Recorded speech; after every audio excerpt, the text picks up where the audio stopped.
Hello. The NDIS is fundamentally broken. People aren't getting the support that they need, largely because of the machine learning system and algorithms that are now used to determine our funding. Should the previous government be held accountable for this, and will the new government fix our NDIS? I want to go to you first, Elly, on this. Is it broken?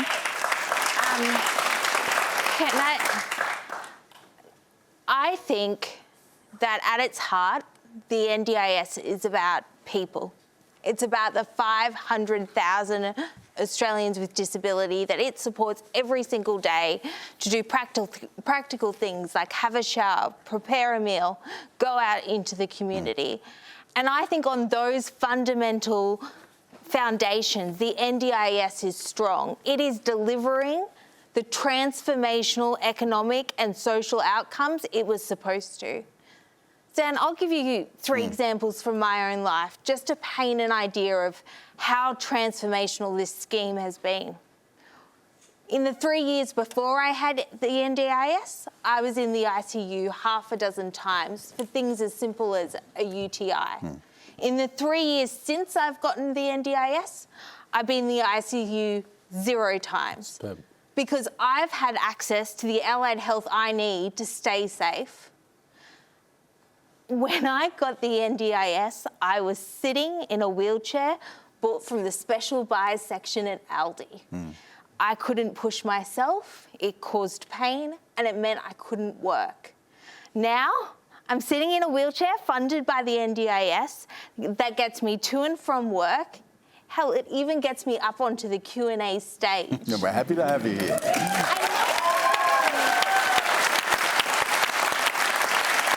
And most importantly, I think, before the NDIS, I couldn't envisage a future where I wasn't dependent on my partner and my family, my parents in particular, to live, to shower me, to feed me, to house me.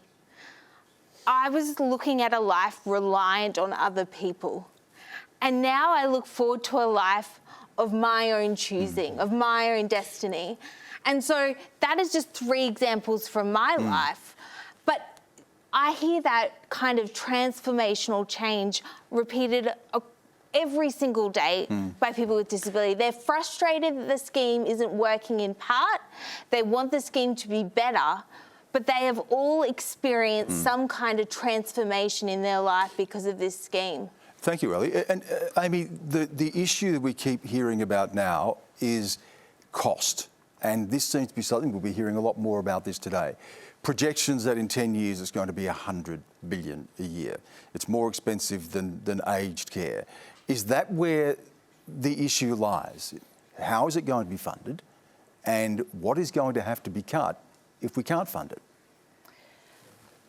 I'd like to build on what Elly was saying and return to the purpose of the NDIS, which was an extremely and remains an extremely ambitious reform, and we should be so proud. You hear about, in Australia we've lost the will to reform. I say, forget it. Look at this. It is a world-leading effort to absolutely transform the way disability services are provided in this country.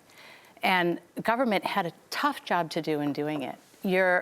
There's the funding of it, but the other role for government is really creating the rules of the system, the regulation of the system, of what is basically a market. How is it going to work?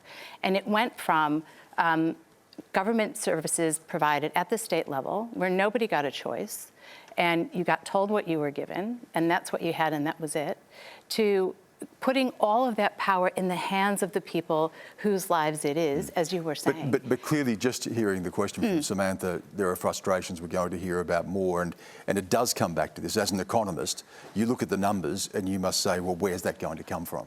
I look at how the market works, which is 2 different things. So have we set it up correctly? What is the regulation like? How do we understand the rules of people who are in the NDIS and people who are on the border of the NDIS as clients? And how do we understand the market for the providers, which have varying degrees of regulation and access to provide those services? That is really important, and it's so hard to build. If you think of it's like a Jenga, where you're trying to take out pieces of something put them in a different form, actually make a Jenga into a circle. It's a totally different concept. The funding is one part, but I really believe that as this market matures, and I mean all of the institutions that sit around it, the practice of it, as we understand it, and as it continues to improve, the funding part will start to actually kind of sort itself out. Jordon. Stan, I think that we've got to kind of acknowledge a bit of an elephant in the room, which is that right now we have a narrative in the Australian community, and that narrative is being pushed by decision makers. It has been pushed by the previous government that the NDIS is costing too much. That was a scare campaign that came from the Morrison government, and unfortunately we've seen too many people in the current government and in the press continue that narrative. It was a decision that was made to frame the NDIS in that way.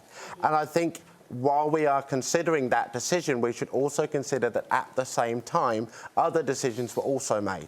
The decision was made to give Gina Rinehart and billionaires like Clive Palmer a $9,000 tax cut. The decision was made to direct $40 billion of public funds to fund fossil fuel companies to extract and burn coal, oil and gas in the middle of a climate crisis, and to decide that the gas industry, making record windfall profits, shouldn't pay an additional cent in tax. So if we're having a conversation about the NDIS and someone brings up cost, the Greens' answer is, well, let's make some different decisions. Let's actually cancel the stage 3 tax cuts and put $240 billion into public funds. Let's actually end fossil fuel subsidies and put that into the public purse to be able to fund the NDIS. Let's have a windfall tax on the gas industry, and with that money, we can fund the NDIS and transform people's lives with programs like bringing mental and dental health care into Medicare right now.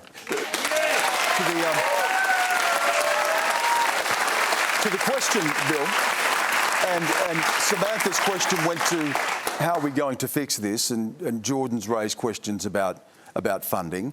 What is the funding answer to this? Because we know in the budget there were questions raised about the long-term projections. We know we're going to have to find this money. So are we going to look at taking something from elsewhere and putting it into NDIS, increasing taxes, cutting services? What are you going to do? Sam's question, as I recall, was saying that she feels the system's broken. Now, I don't mind Jordon putting his point of view about every other policy. My view, though, about the NDIS is this. On one hand, we've got to stop talking about it just as a cost. It's an investment.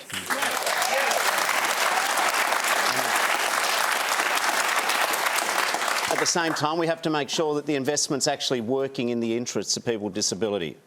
I know the scheme grew under the previous coalition government, and to that extent, that's a good thing. But also in their time, a lot of problems started to emerge. I think, and Sam Connors, what she doesn't know about the system isn't worth knowing. She's been the leader of people with disability in Australia.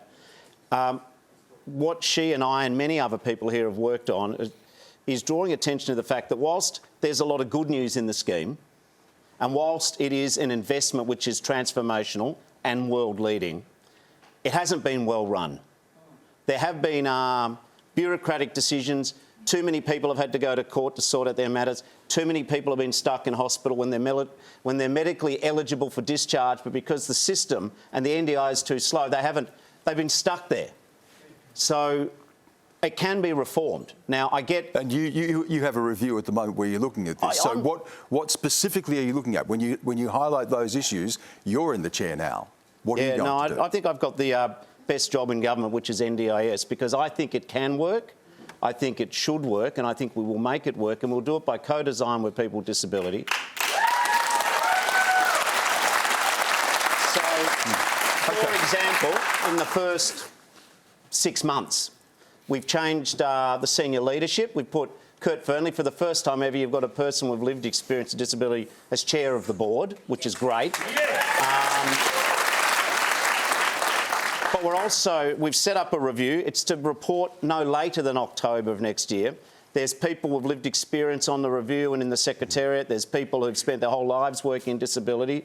There's economists. we've got some of the smartest people in Australia committed to the future of the scheme, saying, how can we improve its operation But we're not just waiting for the review, and we're not just changing the leadership and giving more voice to people with disability. One bit of good news which I received this afternoon is that one of the issues which I think has been an ugly issue in the scheme is that people who are eligible for NDIS are stuck in hospital when they're eligible to be discharged, but we can't get their plan sorted. So I've made that a priority. So there were, at the time of the election, there were 1,400 people stuck in hospital eligible for discharge. The average waiting time has been 160 days after they're ready to leave. Now it's down to 39 days. Now, we want to do better than that. But just imagine the difference it makes, not only for the hospitals, but for people with disability, knowing they can be in their permanent accommodation, better accommodation. So I think it's a layered approach to reform, and let's talk about it more.